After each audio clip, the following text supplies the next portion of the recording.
সাবেক DMP commissioner Asaduzzaman মিয়ার বিরুদ্ধে ওঠা অভিযোগ নিয়ে দুর্নীতিতে ছাড় দেওয়া হবে না বলেও জানান তিনি। অবৈধ সম্পদ অর্জনের অভিযোগে গ্রেফতার ডিএমপি কমিশনার আসাদুজ্জামানকে আদালতে তোলা হয়েছে। এরই মধ্যে 2 মামলা 7 দিনের রিমান্ড হয়েছে তার। সিএমএম আদালতে আছেন। সরকারি দলের সাধারণ সম্পাদক ওবায়দুল কাদের স্বীকার করেছেন দেশটা শ্রীলঙ্কার পথেই অগ্রসর হচ্ছে, তবে এর জন্য দেশটা শ্রীলঙ্কার মতো একটা পরিস্থিতির দিকে যাচ্ছে, একটা দুর্ভিক্ষের পরিস্থিতির দিকে যাচ্ছে, তখন আমরা ধরে নিতে পারি আমরা আসলেই ওই পরিস্থিতির দিকে যাচ্ছি এবং দেশটা যে চলছে এটা ওখানে গিয়েই ঠেকবে। কিন্তু এটাও সত্য যে এর পেছনে একজন রাজস্ব কর্মকর্তার সন্তান শখ করেছিলেন 12 লাখ টাকায় ছাগল কিনবেন। কিনেছেনও তিনি, ছবি দিয়েছেন অন্তর্জালে, ইন্টারনেটে ভাইরাল হয়েছেন। ভাইরাল না হতে চাইলে আসলে এরকম ছবি না দেওয়ারই কথা। ভাইরাল হয়েছেন, কিন্তু ওটা একটু ব্যাকফায়ার করেছে। আসসালামু আলাইকুম দর্শক, গুরুত্বপূর্ণ একটি নিউজে আপনাদের সকলকে স্বাগতম। দর্শক, আজকের ভিডিওতে আপনাদের সামনে বেশ কয়েকটি গুরুত্বপূর্ণ ভিডিও ফুটেজ নিয়ে হাজির হয়েছি। এমনকি দর্শক, আমি আশা করছি আপনারা ভিডিও শুরুটা দেখেই বুঝতে পেরেছেন আজকের নিউজটি ঠিক কতটা গুরুত্বপূর্ণ হতে চলেছে এবং কোন দিককে ইঙ্গিত করছে। তাই দর্শক, আমি আর বেশি কথা বাড়াবো না, আপনাদের সরাসরি ভিডিও শুরুতে যে ভিডিওগুলোর অংশবিশেষ দেখিয়ে শুরু করেছিলাম সেই ভিডিওগুলোর বিস্তারিত আলোচনা দেখাবো। তবে তার আগে বলি, যারা এখনও চ্যানেলটি সাবস্ক্রাইব করেননি সকলে চ্যানেলটি সাবস্ক্রাইব করে পাশে থাকা বেল আইকনটি বাজিয়ে দিবেন। আর যারা ইতিমধ্যেই সাবস্ক্রাইব করে রেখেছেন তাদের সকলকে অসংখ্য ধন্যবাদ। তো চলুন একটি লাইক দিয়ে আমরা ধারাবাহিকভাবে সবগুলো ভিডিও দেখে আসি। সরকারি দলের সাধারণ সম্পাদক ওবায়দুল কাদের স্বীকার করেছেন দেশটা শ্রীলঙ্কার পথেই অগ্রসর হচ্ছে, তবে এর জন্য বিএনপি সহ বিরোধী দল এবং তার সমর্থকরা দায়ী।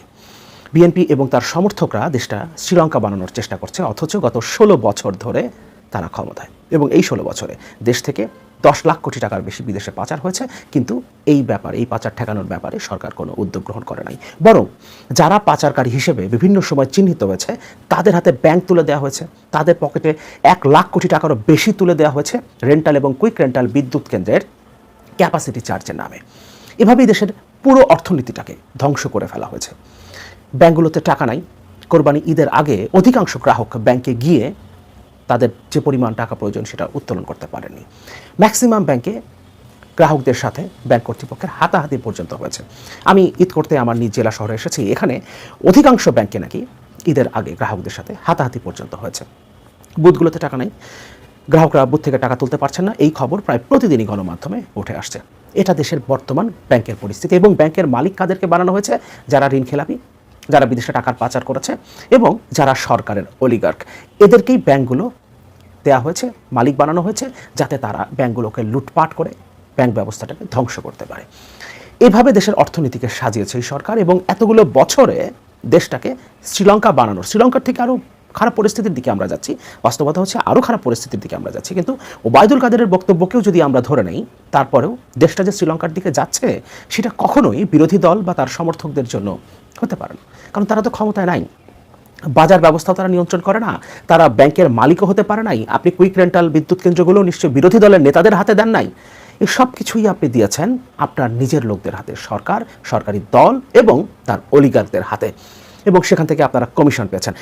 কিভাবে মেগা প্রকল্পের নামে মেগা লুট হয়েছে বাংলাদেশে সেই কথা নতুন করে বলবার কিছু নেই, এবং এই সব টাকা চলে গেছে আপনার অলিগারদের পকেটে এবং সেখান থেকে আপনারা কমিশন পেয়েছেন। এখন আপনারা বলছেন দেশটা শ্রীলঙ্কার পথে যাচ্ছে আর তার জন্য বিরোধী দল দায়ী। দেশটা শ্রীলঙ্কার পথে যাচ্ছে, আপনার এই বক্তব্যকে সমর্থন করি। শ্রীলঙ্কার পথে যাচ্ছে না, দেশের পরিস্থিতি এখন শ্রীলঙ্কার একটা সময় যে পরিস্থিতিটা হয়েছিল তার চেয়েও খারাপ। এই পরিস্থিতিটা আপনারা তৈরি করেছেন।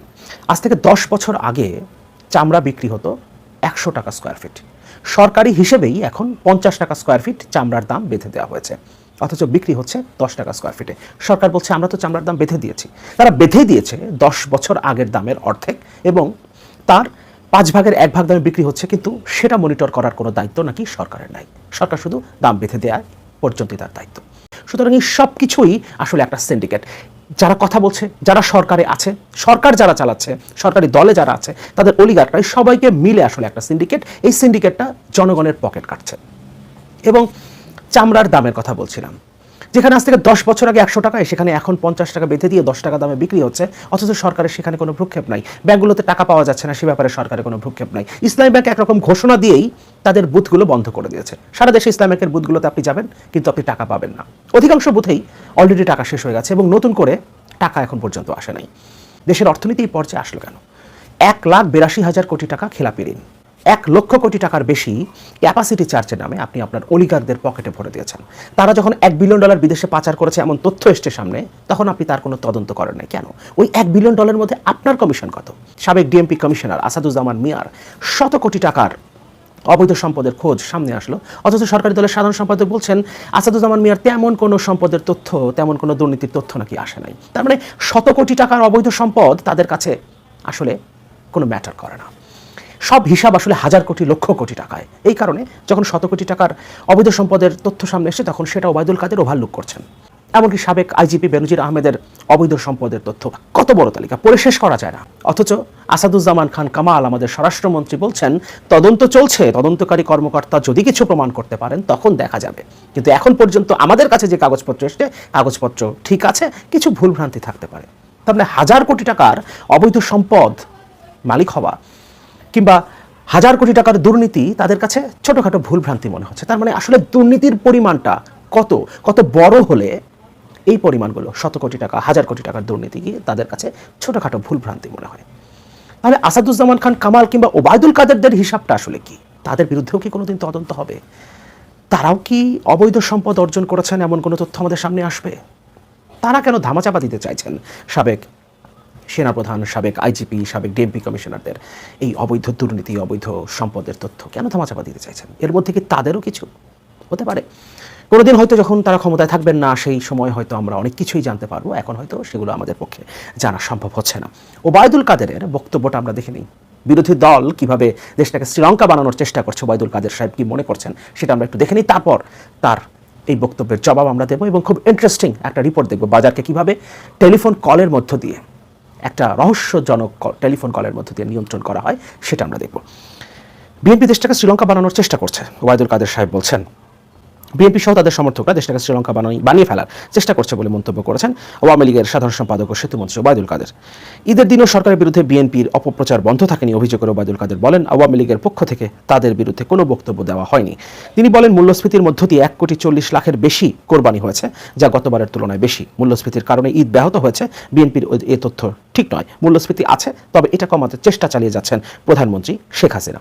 অথচ মূল্যস্ফীতি কি সামান্য কমেছে নাকি বেড়েছে? তাহলে প্রধানমন্ত্রী শেখ হাসিনা যে এত কষ্ট করছেন, সেই কষ্টে কোনো মূল্য নাই। তিনি শুধুই কষ্ট করে যাচ্ছেন, কিন্তু সেই কষ্টে যদি কোনো মূল্য না থাকে, জনগণ যদি সেখান থেকে উপকৃত না হয়, তাহলে প্রধানমন্ত্রী এত কষ্ট করার তো দরকার নাই। শুধু তিনি কেন এত কষ্ট করবেন? কারণ এত পরিশ্রম করে যখন আপনি সেটা নিয়ন্ত্রণ করতে পারছেন না, তখন আপনার আসলে সেখানে আর হাত দেওয়ার দরকার নাই। হাত না দিয়ে দেখা যাক না কত দূর যায়। হাত দিয়ে যখন বাড়ছেই, তখন হাত না দিলে, আপনার এত পরিশ্রম না করলে হয়তো কিছুটা কমতেও পারে। আমরা ইন্টারেস্টিং সেই রিপোর্টটা দেখি কীভাবে বাজার নিয়ন্ত্রণ করা হয় টেলিফোন কলের মাধ্যমে। অনুসন্ধানে নেমে জানা যায়, বাংলা ট্রিবিউন একটা রিপোর্ট পড়ছে, বাজারে মশলার দাম ওঠানামার পেছনে রয়েছে বিশাল এক চক্র। যারা রয়েছে ধরাছোঁয়ার বাইরে, তাদের কল এলে মুহূর্তেই পাল্টে যায় মশলার দাম। তেমনি একটি ঘটনা গত 11 জুন চোখে পড়ে বাংলা ট্রিবিউনের।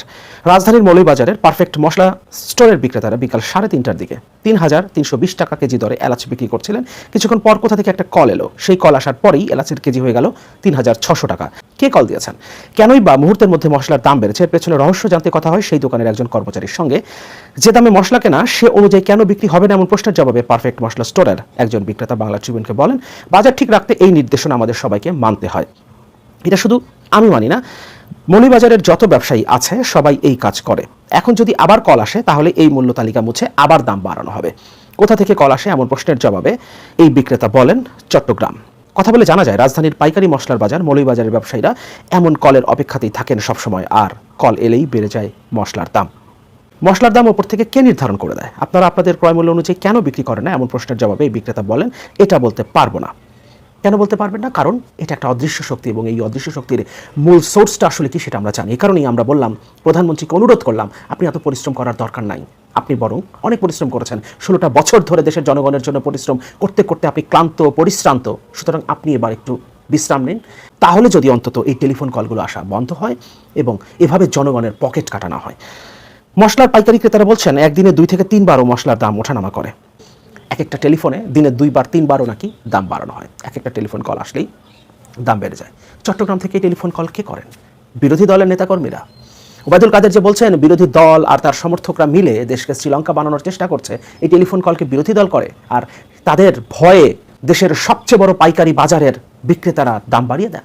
এই সিন্ডিকেটকে বিরোধী দল নিয়ন্ত্রণ করে, সেটা কি আদৌ সম্ভব? গত 16 বছর ধরে আপনারা ক্ষমতায়, আর এই সিন্ডিকেটকে বিরোধী দল নিয়ন্ত্রণ করে, তাদের সমর্থকরা নিয়ন্ত্রণ করে। সুতরাং সরকারি দলের সাধারণ সম্পাদকের কাছেও অনুরোধ থাকবে, আপনিও একটু বিশ্রাম নেন।